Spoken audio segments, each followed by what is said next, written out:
Every avoidant wants you to be in this magical zone of comfort after they reject you. And the reason why is going to blow your mind. All right.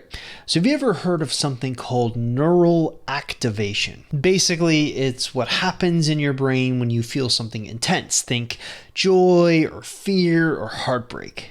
Well, neural activation is when certain parts of your brain light up when you experience those things. But avoidance, well, they're unique. You see, their brains work a little bit differently than ours. So let's say you're rejected by a partner. Well, studies have shown that you can expect the same pain centers that light up when you break a bone. Literally, the same areas just start firing.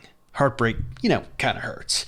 But in 2012, researchers from the University of Kentucky got really curious on if neural activation depended on attachment styles. So they took a group of people and had them fill out the Relationship Scales Questionnaire, the RSQ. It's basically this 30-item self-report inventory that yields continuous scores on 2 dimensions. You have attachment anxiety, which is characterized as things that cause a fear of rejection, a strong need for closeness, a worry about abandonment, and attachment avoidance, which is characterized as discomfort with intimacy, preference for emotional distance, and reluctance to depend on others. Now, the goal here was to put people into these 2 categories, the more avoidant category or the more anxious category. Then the group played a game of Cyberball. Now, I know what you're thinking. What the heck is Cyberball? Well, picture this. You're lying in an MRI scanner.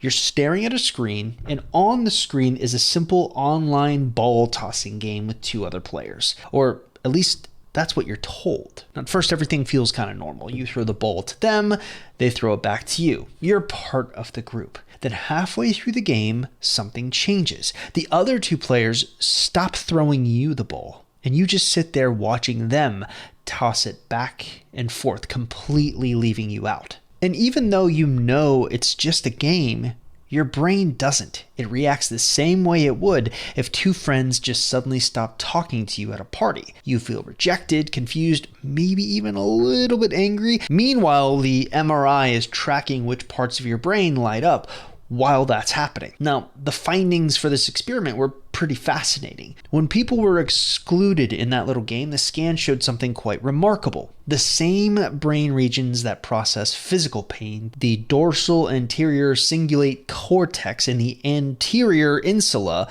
that's a lot to say, both lit up like alarm signals, but not for everyone. All right, so the people who scored high on anxious attachment in the questionnaire, they showed strong activation in those very, very $5 word parts I just said. Their brains essentially screamed, "I'm being left out. I'm losing connection. Stop that." The people high in avoidant attachment, though, their brains did the opposite. Those same pain circuits, they went quiet. I mean, there was barely a flicker. It's as if the nervous system hit the mute button on rejection. So while anxious people's brains lit up in pain, avoidant people's brains shut down to protect them from feeling it. And this is important to understand how avoidants process the world. Rather than going through life and experiencing emotions as they come, they go through life managing emotions before they ever get too close. So it's kind of like every connection they have gets filtered through that same protective system. Their default isn't, what do I feel right now? It's, what might this feeling cost me if I let it in? And that leads us back to the very start of this video. I said that after an avoidant rejects you, they want you to be in this magical zone of comfort. Why? Well, it's because it allows them to stay untriggered. This is Sonia. She posted this in my community way back in 2022. He proposed. He surprised me on our walk by the lake. We move into our new home together in July, and the marriage is set for the fall of 2023. Oh, and according to her, her now husband was a fearful avoidant. She even linked to a YouTube interview where she broke down exactly how she got him to propose. Now, the big question on your mind is probably, well, what did Sonia do to get this kind of success? Well, here's the thing. Sonia didn't beg, chase, or wait around for her avoidant to change. She followed a proven framework, one that's helped hundreds of people get their avoidant partners to open up, commit, and even propose. And this framework, it's inside the Seiter Super Offer. Right now, For YouTube viewers only, I'm giving you everything you need to get results like Sonia's. My complete course library, a private community, weekly live streams. Now, normally I sell all of these things separately, but today you're going to get everything at 50% off. A one-time payment of $97. No monthly fees, no hidden costs, just everything you need to make your avoidant regret losing you and reignite their obsession. So if you're interested, click the link in the description below and start your transformation today. Okay, let's get back to it. I would like to play a game. I've got two people here. Let's call them Chris A and Chris B. And Avoidant has just rejected both Chris's. That's why I'm kind of sad today. But Chris A, well, he takes it really hard and he's super anxious. So what does he do? He chases, he begs, he pleads, and then he fails. But what if I were to tell you that it's literally impossible for an avoidant to have any empathy for Chris A? So as you know, I do a ton of research for my long form YouTube videos, and I always get super angry at you when you don't click on them. I mean, seriously, what is wrong with you guys? No, I'm just kidding. Though I'm not really kidding. Anyways, for this video, I stumbled across this beauty of a study entitled Relationship Between Empathy and Attachment in Children and Adolescents, 3-level meta-analysis. I'm shaking my head here because I feel like science would be so much easier if researchers were forbidden from using these $5 words. Anyways, the researchers of this study simply wanted to know, across all the studies ever done, how strongly is attachment security or insecurity linked to empathy. So essentially, the researchers did a meta-analysis, meaning they didn't collect new data, they just combined data from all the existing studies. And the scope was a little insane. They took 59 independent samples from over 24,000 children and teens. Then, here's where we get that $5 word. They used a 3-level statistical model to handle the fact that many studies report multiple empathy measures. Affective empathy, cognitive empathy, you get the idea, within that same group. This is basically just a fancy way of saying they wanted to make sure they weren't double counting results from the same study, so every measure of empathy was weighted fairly. And what they found was pretty striking. Kids and teens with secure attachment consistently showed higher empathy. They could tune in to what other people were feeling. But the more avoidant someone was, the lower their empathy scores dropped. In other words, avoidants weren't just turning down their own emotions, they were turning down everyone else's too.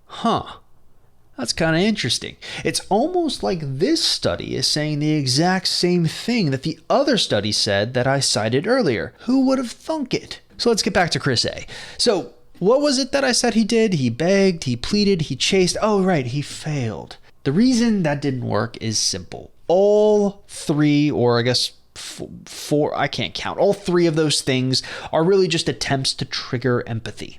Chris A is simply saying, see my pain, feel what I'm feeling, care enough to stop. But the problem is, we've just proven that avoidance and empathy don't really go well together. Their brains aren't wired to receive those signals the same way.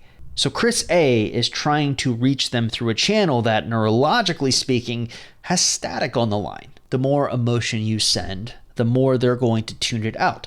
Their system literally protects them from feeling it. And then there's Chris B. Now, I bet you think I'm going to take Chris B and tell you how this Chris doesn't chase, and he doesn't plead, and he doesn't beg.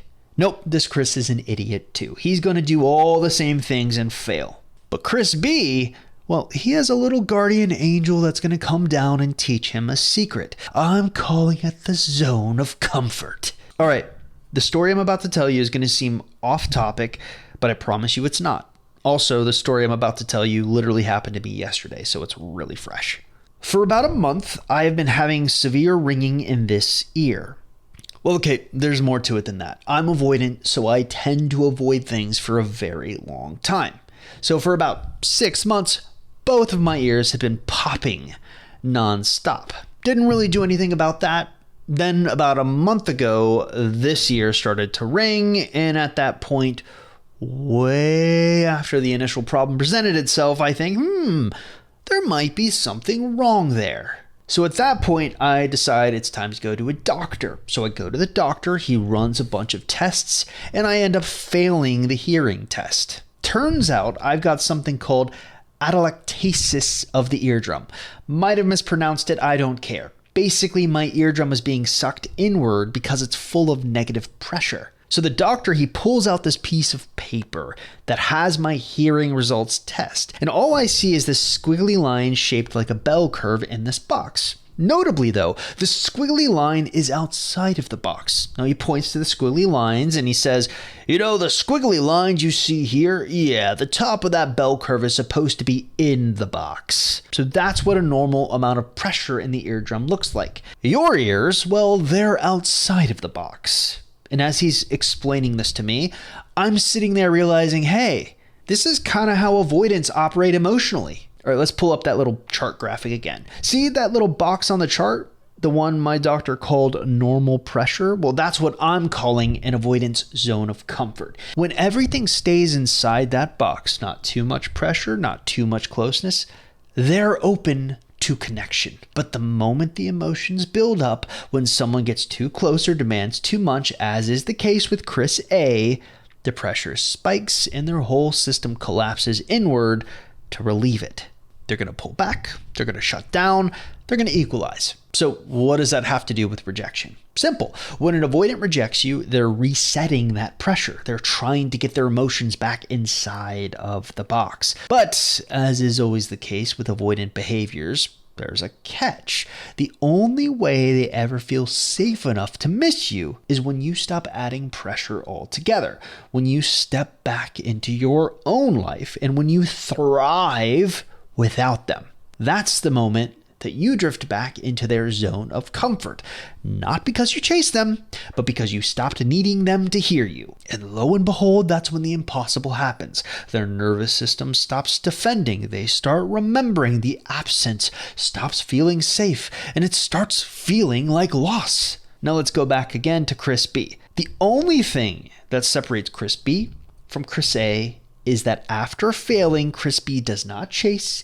Chris B moves on with his life. While Chris A, well, he just keeps making the same mistakes over and over and over again.